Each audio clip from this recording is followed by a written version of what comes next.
What's up, everyone? It's your host, Chris Voglu, and welcome inside another episode of the Straight Up Saints podcast presented by Boot Crew Media and Level Water. Level Water is New Orleans-based alkaline water that goes through 11 stages of purification and is infused with bioavailable minerals to deliver superior taste and hydration. Try Level Water today by visiting levelwaterco.com/BKM and use our code BKM9PH, all caps, for a free t-shirt with a purchase of any Level Water case. Now let's get into this episode of the Straight Up Saints podcast. And there's a lot to talk about between a recent ranking involving Michael Thomas that I know had Twitter heated today. I also want to talk about the franchise tag deadline, which is tomorrow at 4 p.m. Eastern, 3 p.m. Central Time. Why is that important? Well, Marcus Williams was hit with the franchise tag, so we want to see if the Saints get a deal done there.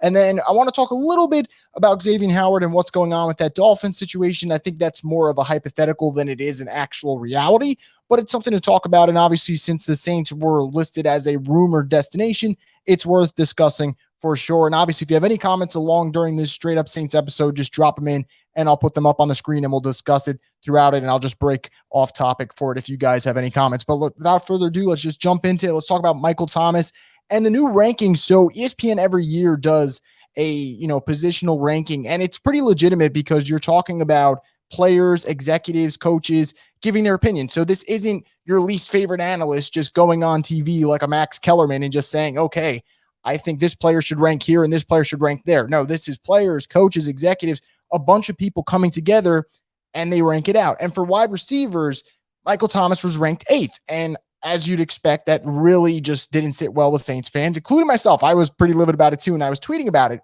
And we all talked about whether or not that's too low, if people are just sleeping on what Michael Thomas is about to do and what he's done just because of 1 year, which clearly appears to be the case. And in order to really get into this, and I think be fair about what's going on, I think we, one, have to consider who's ahead of him. And then let's, kind of debate whether or not he belongs over them. And obviously, how I feel about Michael Thomas. I believe he belongs almost, over almost all of them.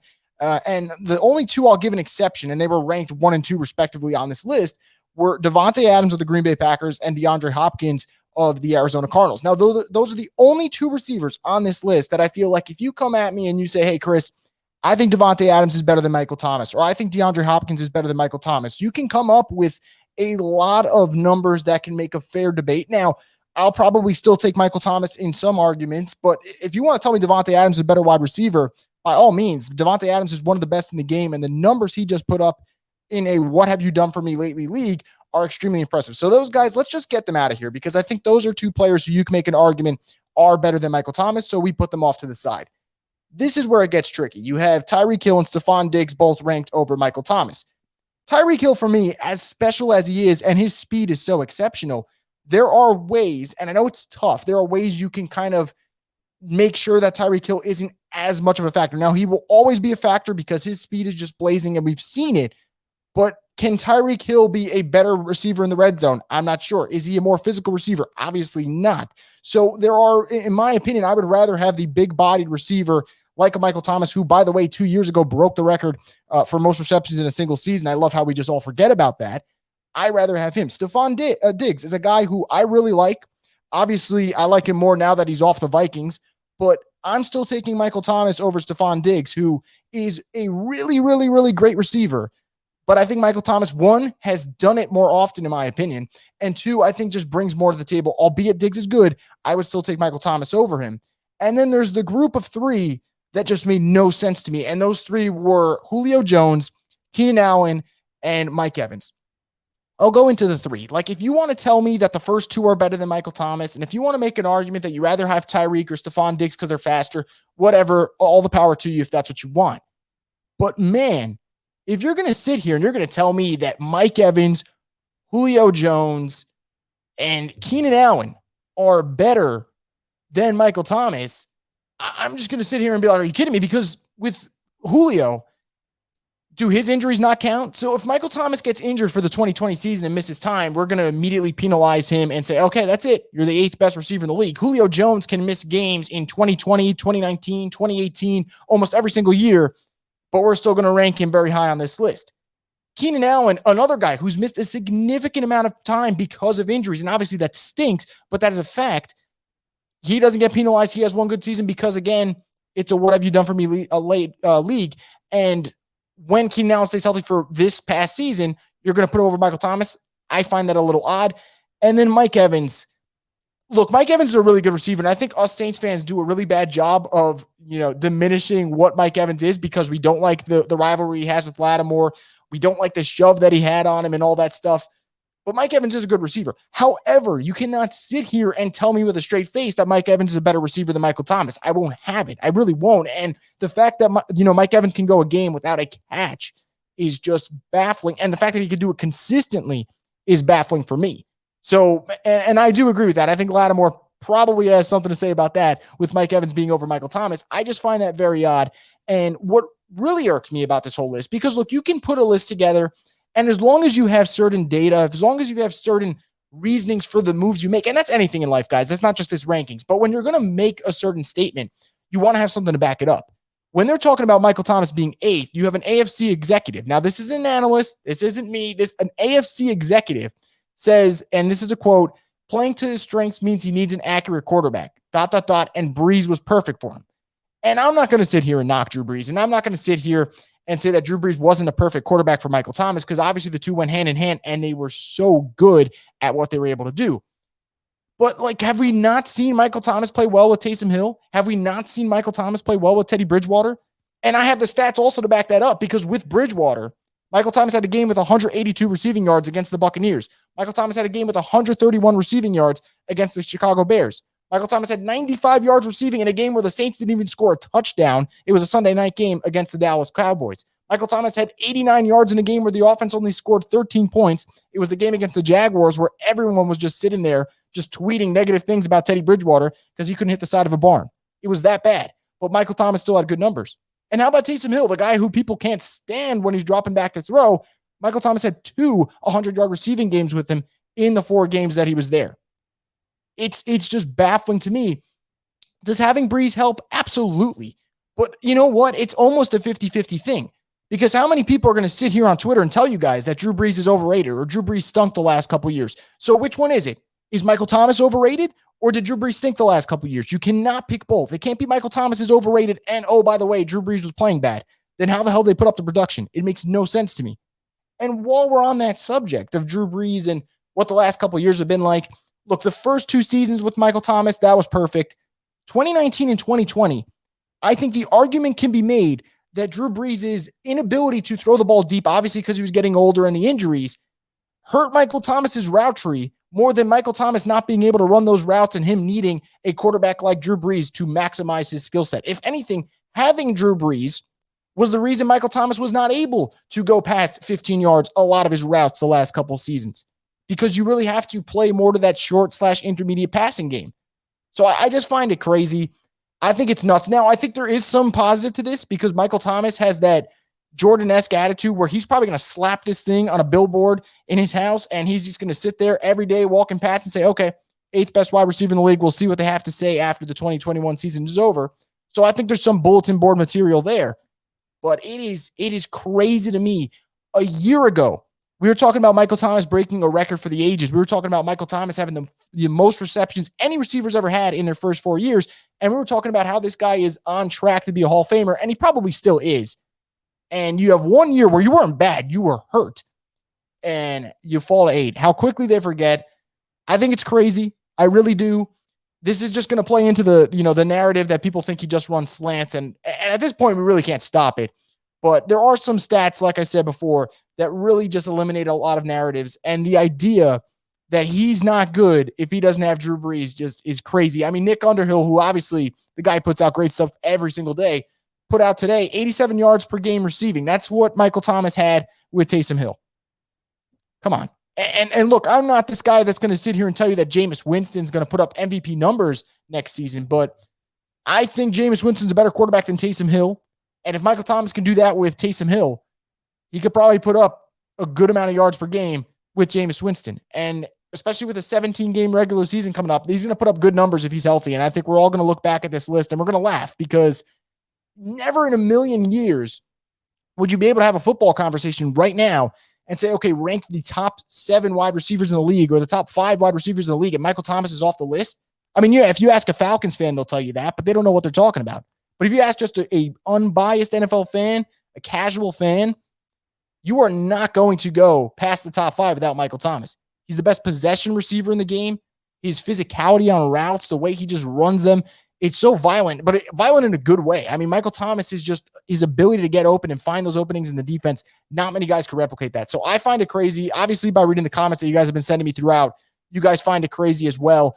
And I am very, very interested to see how Michael Thomas approaches this upcoming season. Because one thing I've noticed, I'm sure you guys have noticed as well, Mike likes to tweet. Mike likes to tweet a lot. Mike hasn't been tweeting. He's been really silent. He's almost kind of just taking the punches up front right now, and then he'll deliver them back in a little bit. And obviously that would be the perfect scenario for the Saints, because we all talked about how their offense just didn't seem right last year. Yeah, it doesn't seem right when you don't have the reigning offensive player of the year. I'm pretty sure that's going to hurt your offense a little bit. So having Michael Thomas back, if he is fully healthy, I'm hoping he is. Obviously, that ankle injury is a little bit of a tricky situation there. But I am really excited to see what Mike does. I think this only adds more fuel to his fire. And while it's frustrating right now, I think that, as a group, collectively, whether you're a Saints fan, whether you're not a Saints fan, whether you're an analyst, whether you're an insider, whether you're an executive, I just think as a whole, we need to do a little bit better with Michael Thomas, because I don't know what it is. I guess it's the tweets that people don't like. I guess it's the swagger that he has. But since day one, I just don't think Michael Thomas has been treated fairly.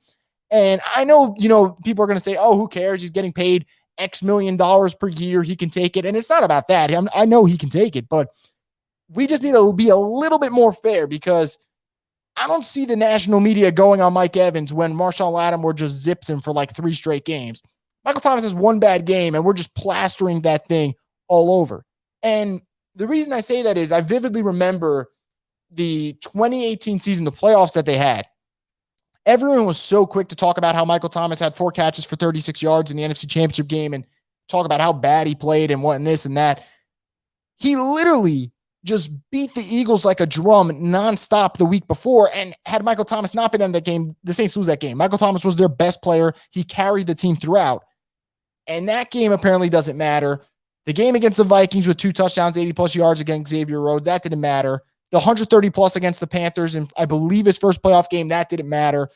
It's insane. We always pick and choose, and I know that's life with everything. You pick and choose what you want to say and what you don't, because obviously we're selective with everything. But when it comes to MT, it's insane. It really just blows my mind. Now I'm going to switch gears. I want to talk about Marcus Williams. Like I said, guys, the deadline for long-term deals to get done for franchise-tagged players is tomorrow. And basically what we're getting out of the league right now is that basically Chris Godwin going to have to wait till next year. Guys like Marcus May on the Jets got to wait till next year. It seems like the only one that really has a legitimate chance of maybe getting a deal done by tomorrow's deadline, which is 4 p.m. Eastern, 3 p.m. Central, is Marcus Williams. And Marcus Williams and his contract situation is a little interesting, because I've noticed from people tweeting at me and just people tweeting in general, because obviously I'm on Twitter for the majority of the day. I'm not going to hide it. It is what it is. I'm always on.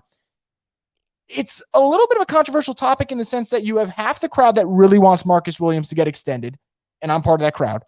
And then you got the other crowd that wants to wait, and they rather let this season play out, because apparently Marcus hasn't cut it out yet. I don't know how, but to some people he hasn't. And obviously, if you guys are one of those people who want him to get extended, put comments down. And if you're on the flip side and you don't want him to get extended, let me know. I'll put it up on the screen and we'll discuss. But Marcus Williams, for me, at age 24, 3 of his 4 seasons with at least 3 picks, being a safety that you can use in a variety of ways, especially as a single high safety, which is really hard to do in this football league. I think if the Saints can get a deal done, and obviously it's easier said than done, you do it, because he is going to be a corner piece. And I can sit here today, guys, and I think I would feel way safer in paying Marcus Williams than I would Marshawn Lattimore. Now, in a perfect world, you pay both, obviously. But I would feel a little bit more comfortable doing that, because I think Marcus Williams is a little bit more, I would say, consistent. I think year to year, it's almost, what you're getting from Marcus Williams. And I tweeted this the other day, and I truly mean it.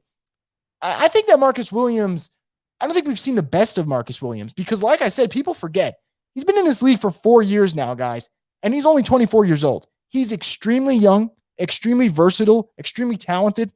And yeah, look, do we get aggravated from time to time over the Minnesota game? Sure, I guess it pops up in the back of your mind, but it should not be that big of a deal, guys. The plays that he makes, and I go back to this all the time, the Falcons game this past season on the road, some of the best safety play I've seen from a Saints player in a long time.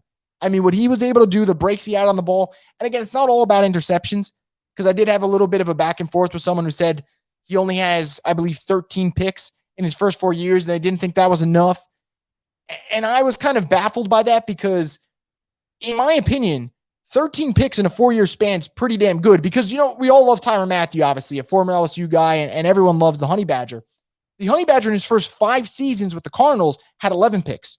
Marcus Williams has more picks in one less season. Context is important. I think Marcus is a really, really talented player. He's currently the 10th highest paid safety in the NFL if he plays on his franchise tag. And Spotrac, their projections, and they're kind of spot on sometimes.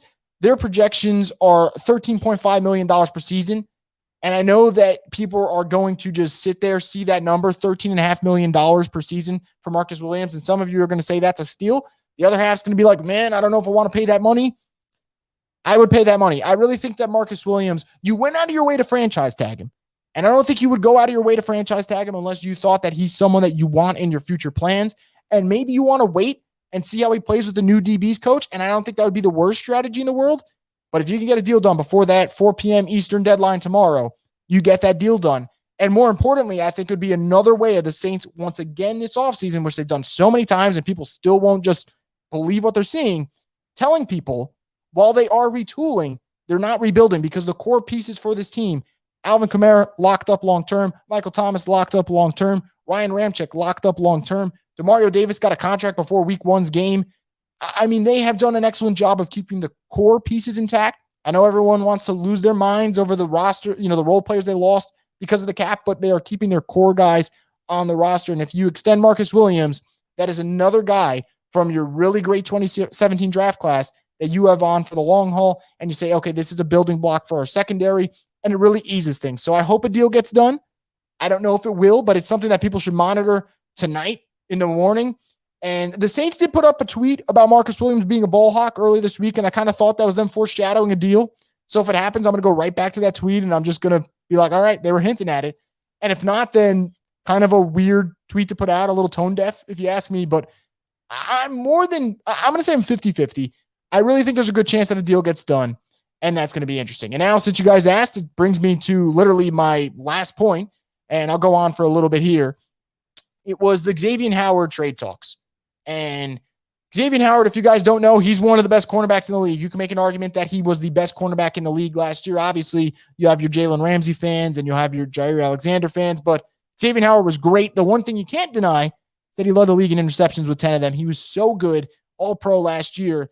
And Xavien Howard's proved for multiple seasons that he's one of the better cornerbacks in the NFL. That is not a question that needs to be answered because we already know the answer. Now, if I talk about a guy like Xavien Howard in that regard, you're probably sitting here and say, Chris, why the hell were there trade talks for him? Well, Xavien Howard in 2019 signed a pretty massive contract. It's 5 years, $75 million. And that is a fair deal. However, Xavien Howard just had 10 interceptions in an NFL season. It would almost be dumb of him not to go to the table and say, hey, I want more money or I want a new contract. Let's figure this out, which is exactly what he wants, which is exactly what the Dolphins don't want to do because the Dolphins are already paying a lot of money for Byron Jones and a lot of money for Xavien Howard. And I think there's a cap as to how much money you want to spend on two cornerbacks. I don't think there's a team in the NFL, maybe the Rams, they just like to throw money around, that want to spend more than $30 million per year on two cornerbacks. That's a lot of money at that position. So the Dolphins are going to have an interesting decision to make. Do they crack and give Xavien Howard the money that he wants? Or do they say, okay, we have Byron Jones. We drafted a cornerback in the first round last year. Why don't we trade him for at least a first-round pick, which is, I'm assuming they'll get more than that, and capitalize on a cornerback-needy league? Because there's only a couple of teams in the league that would not be after Xavien Howard. And interestingly enough, Jeff Duncan of The Athletic put out that if Xavien Howard's on the trading block, he expects the Saints to be heavily involved in trying to land him. Now, obviously, that's careful wording. That is more so an expectation, and I think Jeff Duncan's right. But that doesn't mean anything's going to happen. Now, why should the Saints be interested? What are the pros? What are the cons? Well, why should the Saints be interested? Because the Saints have a massive hole at cornerback too. We cannot ignore this. You know, everyone wanted them to sign Richard Sherman. Now, Richard Sherman's going to be in some legal issues. That's obviously a scary incident that I really don't want to get into right now. But if you guys don't know what's going on, obviously just search up Richard Sherman and you'll get all the facts you want on what's going on with his situation. I don't know if you can sign a free agent in, July 14th and say, okay, I feel very confident he's going to fix our cornerback two needs. Now, Gary and Conley wouldn't be a bad option. Dre Kirkpatrick wouldn't be a bad option in terms of depth, but you can't sit here and tell me that, okay, because they signed them, the cornerback 2 issue is fixed. No, that is a potential solution, but it's not a guaranteed solution. So as long as that's the case, where we don't know if it's Paulson Adebo, or we don't know if it's Patrick Robinson, if we don't know if PJ Williams, at this point in his life, the light bulb's just going to turn on, you basically need another cornerback. And it's an issue that you can't ignore. And the Saints have done a good job of always being aggressive and always looking if there's an option out there. And Xavien Howard, if he's available, Saints got to make the call, see what the price is, and obviously make a decision there as to whether or not they want to invest and whether or not they think it's worth that investment. Now, the pros and the cons of Xavien Howard. Pros, the ball skills are there. You don't get 10 interceptions without having elite ball skills. The production is there. It's not just one season where he wowed people. He's had multiple good seasons. He's been a really good cornerback on a really good defensive team, and he would go to the Saints.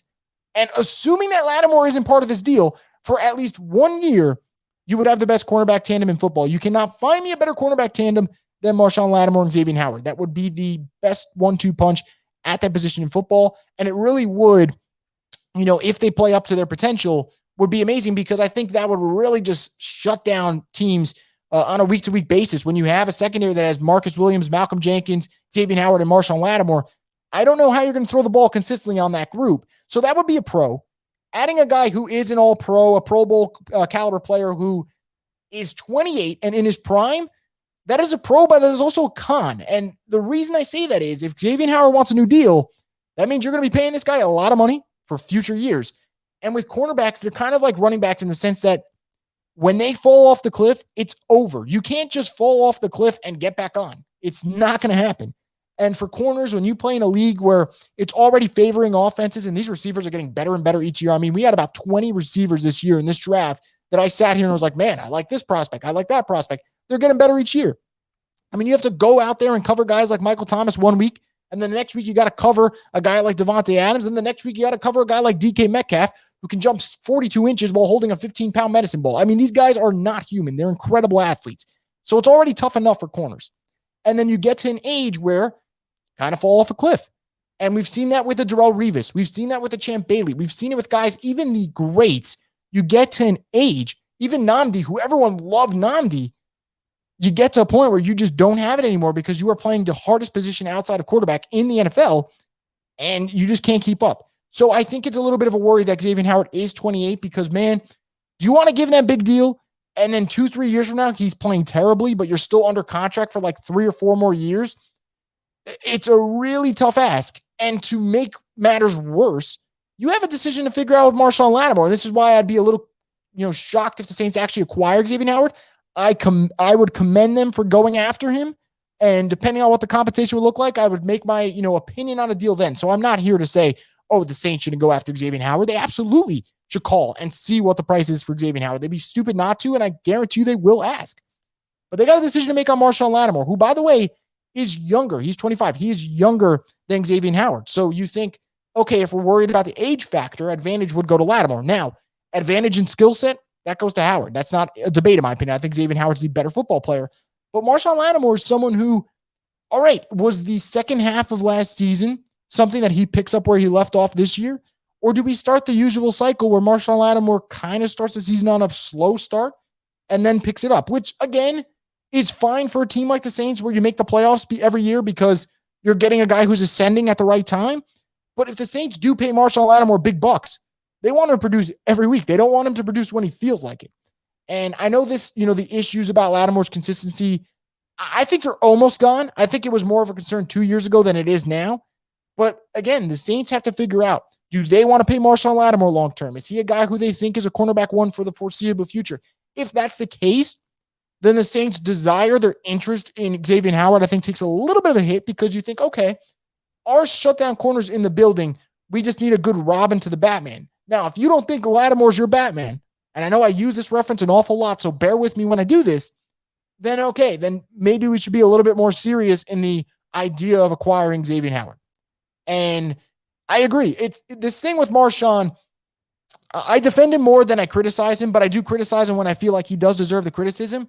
When Lattimore's on his game, there aren't a lot of corners that I think are better than him. But when Lattimore's off, man, it stings because you know how good he can be. And you know how much better the defense is when he's on. When Lattimore plays his game, that's when the Saints really just blow teams out and the defense just dominates. And you talk about that Bucs game where they just ran over him. Lattimore shut down Mike Evans easily. You talk about the game where they beat the Cowboys and they never had a touchdown in 2019.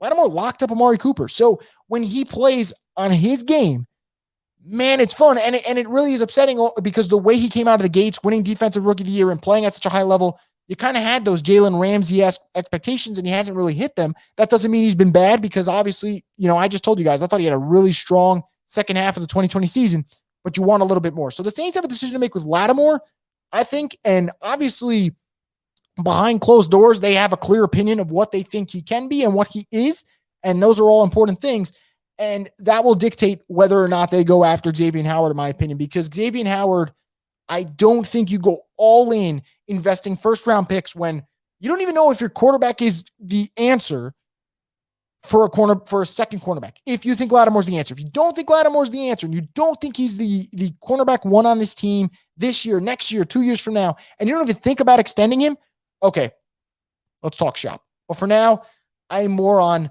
let's see what happens with Xavien Howard. Let's just read the tea leaves. Let's just read everything that comes out and be very cautious. But I think it's going to be very interesting. So before I wrap up, guys, if you guys have any questions, concerns, drop them in for a couple minutes and I'll answer some of them before I sign out. I know we have game 4 of the NBA Finals coming up and you guys want to watch that. So I was very careful about when I slotted this straight up Saints in. I wanted to make sure I cut it off before game 4 of the NBA Finals starts. So about 2 minutes. If you guys have questions, put them on the screen and I'll get to them. So do I think it's Jameis's job to lose at quarterback? You feel like Taysom is better as a Swiss Army knife? Yeah, I don't even think that's, well, technically it is an opinion, but I think it's almost become a fact at this point that Taysom Hill in his Swiss Army knife role is very valuable and very unique. And what he can do really changes the game. And for people who don't think that's the case, just go back to this last year's playoffs game against the Bucs. The Saints had Taysom Hill. That opens up their red zone game because when you can't throw the ball in the red zone and you're struggling, how about some power runs? That works a lot when the Saints can swing out a tackle or swing out a guard and get Taysom Hill moving. They're usually highly successful with that. And the fact that he can play receiver, he can play tight end, you can give him H-back stuff. He's a do-it-all guy. And you know what? You take away the do-it-all when he's just playing one position. And when he's not playing that position extremely well, it's almost like, man, do you really want to take away the other things that he does really well for something that he's not mastering that craft at? I don't know. Now, do I think Jameis is significantly better? Well, let's see how Jameis looks in the Sean Payton offense. But if Jameis plays, like Jameis did excluding the 2019 season, then yeah, I think Jameis is significantly better than Taysom Hill at quarterback. If he plays the way he played during the 2019 season, I do not think he's throwing 30 interceptions. I cannot say that enough. I really don't think that's going to happen. Then, yeah, I don't think he'd be significantly better. So I do think this is Jameis's job to lose. I think he is the clear-cut favorite for this job because, one, he has more experience at quarterback. He's got the better arm, which is reason number 2. And reason number 3, I mean, this is the last chance. If Taysom Hill doesn't win the starting job for the Saints, I think all is okay because Taysom Hill has a role in this league because he is versatile. He is quick. He is shifty. He's a good blocker. He's a willing tackler. I mean, you can put this guy in special teams and he'll do what you ask. If Jameis Winston doesn't win this job and Jameis Winston doesn't get his career back on track, what is Jameis Winston, unfortunately? Is he another Ryan Fitzpatrick? That's not what he wants. That's not what we want to see either. So I think there's more at stake. I definitely think it's his job to lose, but I also think he will win the job when it's all said and done. That being said, guys, this is going to wrap up this edition of the Straight Up Saints podcast. I want to thank you guys, as always, for tuning in. We'll have another episode early next week. If a Marcus Williams deal gets done, I'll be back on here and we'll talk about it for sure. So fingers crossed that happens. But obviously, I want to thank you guys once again for tuning in, dropping your comments. That was a lot of fun. Enjoy game 4 of the NBA Finals, guys. If you're big Marvel fans, I hope you enjoyed or will enjoy the Loki finale. I thought that was fun. I tweeted about that earlier today. Always some good stuff with Marvel. But anyway, guys, that's going to do it for this edition of the Straight Up Saints podcast. Stay tuned for more content in the very near future. And until then, guys, let's hope that the Saints get a deal done with Marcus.